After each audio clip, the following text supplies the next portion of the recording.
a few hours ago. He was the former CEO of Twitter, Jack Dorsey. He left in 2021. He had co-founded the company in 2006. And this is what had happened, is he'd made the statement about a few hours ago. And interestingly, mentioned a brief period of the farmers' protest, saying we were asked to cut down on critical voices. We were threatened with action will be taken against you. Now, no action against Jack Dorsey, so to say, was taken, or the employees while he was the CEO, but that is what he is claiming. Now, remember, Twitter, in many ways, as a social media site, works on algorithms, works on narratives of supporters, agitators, critics on one side, supporters on another. It is clearly a vibrant social media site. A lot of vocal voices, a lot of fighting often happens, and a lot of support to each other. But is it fair for Jack Dorsey to say that it was specifically one time that there were action taken? Because there's a lot of criticism against Twitter as well earlier, of a certain narrative was being pushed when Jack Dorsey was the CEO. Now the government is asking for an evidence. Does that put Jack Dorsey on the back foot? But it's a big claim nevertheless. A big claim against government at the center that they were threatening with action against its employees. Waiting for a year to say that, and why. Listen in again to what Jack Dorsey said.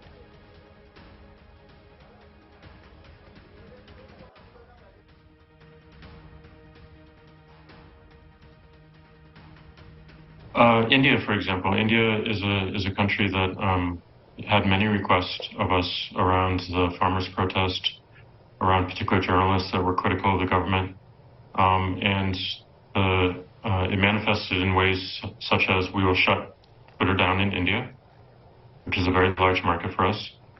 We will raid the homes of your employees, which they did. We will shut down your offices if you don't follow suit. And this is India, a democratic country. The opposition parties are buzzing right now with their reactions, and joining me now on the phone line is Priyanka Chaturvedi. She's a member of parliament from the Uddhav Balasaheb Thackeray Sena. Good morning, Priyanka. What do you say to what Rajiv Chandrasekhar is saying, that there is no evidence he's lying, and that we have every right to take action against misinformation and lies? You know, it is exactly what his defense was yesterday when there was a data leak reported about through the COVID app, where people's private data was being shared through a Telegram bot. He totally denied that breach. This goes on to show that this government will continue to be in denial till the time it goes against the narrative. What Jack Dorsey has said is just something that the nation has witnessed. The farmers were called anti-nationals. The farmers were called terrorists. The bill was passed without hearing the opposition voices. The opposition MPs, when they were protesting inside the parliament, were suspended. Their voices were silenced. We've seen how an entire propaganda was unleashed on social media platforms, how social media has been weaponized by the Bharatiya Janata Party to set up their own hate narrative. Why was this government silent when the bully bicycle news happened? Again on these platforms? Wasn't it against the compliance of laws? Why did they take no action? Unfortunately, while I have been at the forefront of coming up with guidelines and making these social media platforms accountable, it's unfortunate that the policy that was drafted is put in favor of the government of the day. Today it's the BJP in power, tomorrow it could be anyone else. So what Jack Dorsey has said is exactly what Elon Musk has said recently, where he said Indian laws, compliance laws are very strict. But unfortunately for him, he will have to comply with them. Otherwise, his employees would face arrest. So what every country will have some law with regard to. Again, I repeat. Yes. Again, I repeat. Let me just ask my question, Priyanka. My question is, of course, go ahead. But my first question is that should we take Jack Dorsey on face value? He's given a claim, a big claim for sure, but that's without evidence. Can we take him on face value? Because there were a lot of criticism even against Twitter when he was the CEO.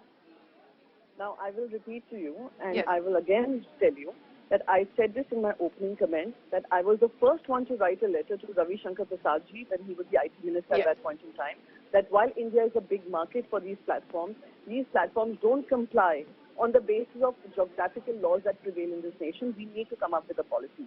Unfortunately, the policy that was drafted is put in favor of the government of the day. And I repeat, today it is BJP in power, which is tilted in, trying to shut down, clamp down on voices of opposition. Tomorrow it could be any other political party which will weaponize this particular policy. That's point number one. Now, at point number two, when you say that Jack Dorsey speaks without evidence, I have given you many evidences. Members of parliament were asked to shut up They were not allowed to participate in the discussion that happened. Those laws were passed without opposition point of view. Those who protested were suspended.